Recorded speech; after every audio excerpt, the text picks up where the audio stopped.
O Jones vacilou de ir para esses debates. Foi-se o tempo que o sindicato era importante. O integralismo nem foi tudo isso. Eu errei. Eu fui cair na besteira de assumir que eu sou comuna e agora choveu de gente querendo saber minha opinião sobre coisas políticas. Faz mais ou menos um mês que eu fiz um vídeo respondendo pergunta de vocês. De lá pra cá o canal deu uma crescida boa, então eu voltei das cinzas pra responder mais meia dúzia de perguntas desse bando de fofoqueiro. E eu obviamente vou começar pelas perguntas feitas no vídeo do mês passado. Então se tu quiser participar do próximo, faça essas perguntas nesse vídeo aqui. A primeira pergunta foi do meu irmão Mr. Brown, que me perguntou se eu considero ele anarcocapitalista. Olha, sinceramente eu te acho mais de esquerda do que muita gente da esquerda que eu conheço. Tu tem umas paradas anti-imposto e contra o Estado, mas acho que isso não é necessariamente uma coisa de direita ou de anarcocapitalista. Inclusive a esquerda deveria ser a principal força anti-Estado e a principal força de crítica contra imposto. O anarquismo surgiu na esquerda e ele era anti-Estado. O socialismo também surgiu na esquerda e era anti-Estado. O marxismo também surgiu na esquerda e era anti-Estado. Mas eu sinto que depois de alguns membros dessas correntes chegarem ao poder, eles meio que largaram essa radicalidade deles de mão. Então só respondendo, eu acho que tu tem uma veiazinha anarcocapitalista, mas tu tem muito mais um pé na esquerda do que na direita. Então se tu tivesse decidido que tu tá indo pro lado do anarcocapitalismo, não vá. Próxima pergunta.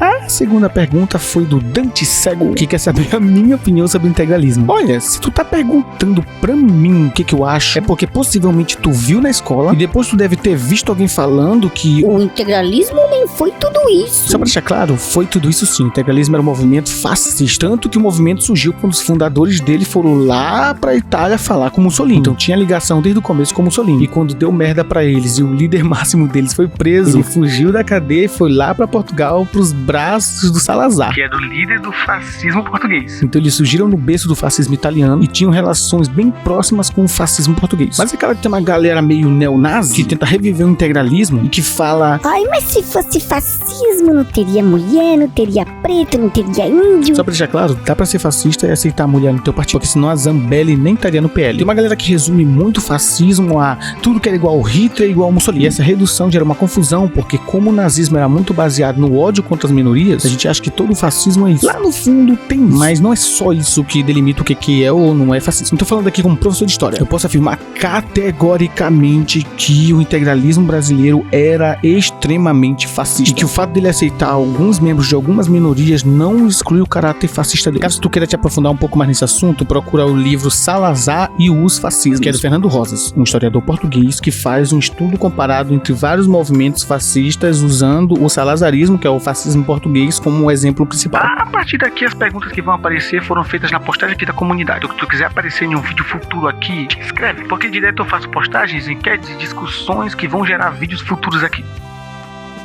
A terceira pergunta é do Socialist Person. Meu povo, coloca o nome mais normal, por favor. Ele quer saber o que eu acho do sindicalismo atual, principalmente na minha área de professor. Primeiramente, tu quer me ferrar, né? Responder isso aqui é me jogar em um de urubu desgraçado. Mas bora lá. Eu já senti na pele o que é um sindicato peleiro, que são aqueles sindicatos que estão do lado do patrão. Vou contar aqui o caso. Lá em 2023, o governo daqui do Maranhão não tava querendo liberar o reajuste dos professores, que era em torno de uns 15%. E o governador tava fazendo o máximo pra não dar nem um centavo. Daí foi puxado uma greve dos professores, só que um mês depois a greve foi parada, porque o sindicato tinha fechado com o governador um acordo de 11%. Então de 15 desceu para 11. E esse 11 foi só para os professores contratados e não para os concursados. Que era basicamente pro seguinte: como geralmente em greve, quem faz greve são os concursados, porque eles são quem tem mais poder de articulação, porque eles não vão ser demitidos, basicamente. Eles fizeram um acordo visando só os contratados, porque isso geraria o pensamento nos concursados do seguinte: eu fui pra rua, fiz a greve, fiz a agitação, fiz tudo, briguei, me esgoelei todinho, e fulano que ficou dando aula normalmente vai ganhar o reajuste e eu não vou. Isso foi de propósito para gerar uma briga entre a classe e desmobilizar para não ter movimentações futuras. E o sindicato fez de propósito para gerar esse efeito. Isso é um sindicato pelego. Fora que esse sindicato dos professores daqui do Maranhão basicamente nem funciona. Geralmente eles só se reúnem no gabinete dos prefeitos ou dos governadores. Eles têm um monte de prédio espalhado por tudo quanto é cidade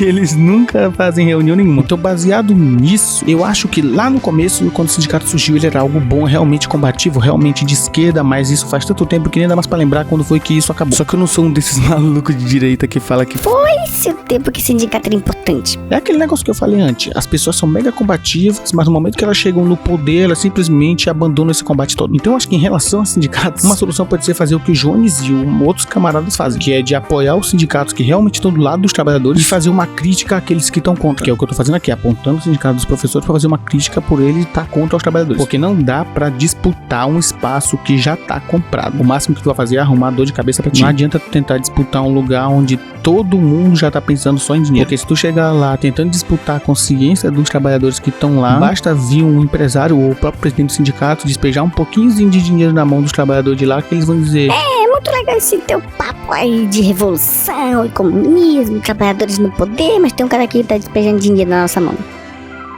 As próximas duas perguntas são do meu mano Vladimir Lenin Oficial. Primeiro ele perguntou por que eu sou comunista e depois ele perguntou o que eu acho da União Soviética. Então, bora pras duas. A primeira é porque eu sempre fui um cara que achei muito errado ter fome enquanto tem gente que é bilionário. E quando eu era adolescente eu acabei culpando o Estado por isso, porque eu vi muito conteúdo ANCAP, Todinho, Tragicômico, Central, Mamãe Falei, Kim Kataguiri, Flow e mais uma pancada de idiota. E aí eu fui ficando mais ANCAP a cada dia. Inclusive hoje em dia eu admito que conviver comigo devia ser insuportável, porque eu vivia mandando papo de o Estado é o culpado de tudo e que não sei o que em qualquer tipo de conversa. Tanto que em 2018 eu votei no Bolsonaro e ainda comemorei a vitória dele e coloquei lá no Estado só pra purgar o povo da minha sala. Só que um belo dia eu fiz um cálculo que era o seguinte: se o Lula é o ladrãozão, o maior roubador de dinheiro do mundo que já existiu, e mesmo passando quase 20 anos roubando todos os dias, que era o que eu pensava que ele tava fazendo, ele nunca conseguiu acumular nem perto de R$1 bilhão.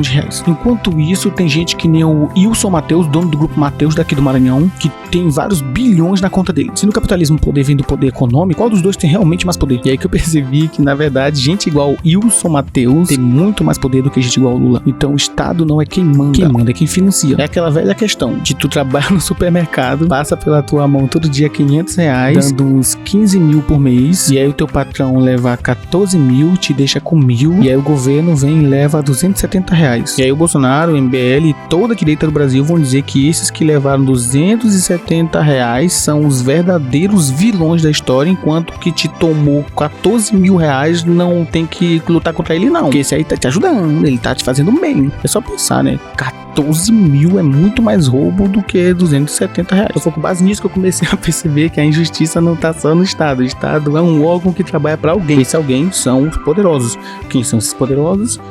A burguesia. E aí eu fui atrás de quem tava combatendo a burguesia. Quem tá combatendo a burguesia? Os comunistas. Por isso eu fui pro comunismo. Eu não fui pro anarquismo, porque o anarquismo não tem experiências que deram certo. O comunismo tem diversas experiências pra gente olhar coisas que deram certo, coisas que deram errado. Então tem coisas práticas, coisas que aconteceram na vida real. Por isso que eu fui pro comunismo.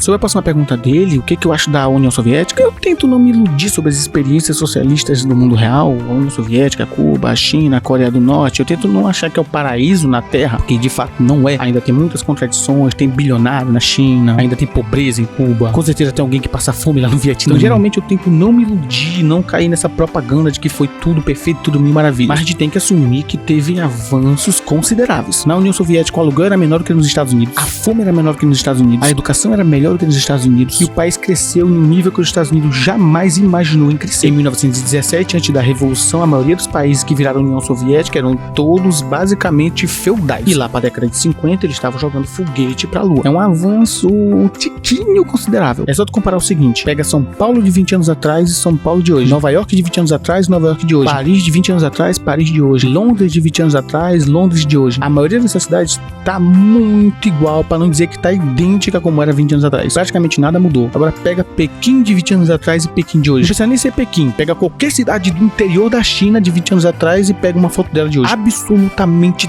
todas as cidades chinesas mudaram nesses últimos 20 anos muito, de um nível absurdo, enquanto as maiores metrópoles do mundo capitalista não mudaram praticamente nada nos últimos 20 anos. É por isso que eu digo que experiências como a China ou a União Soviética avançaram muito. Eu tento não iludir, não pensar que eu pareço na Terra, mas tentar admitir esses avanços.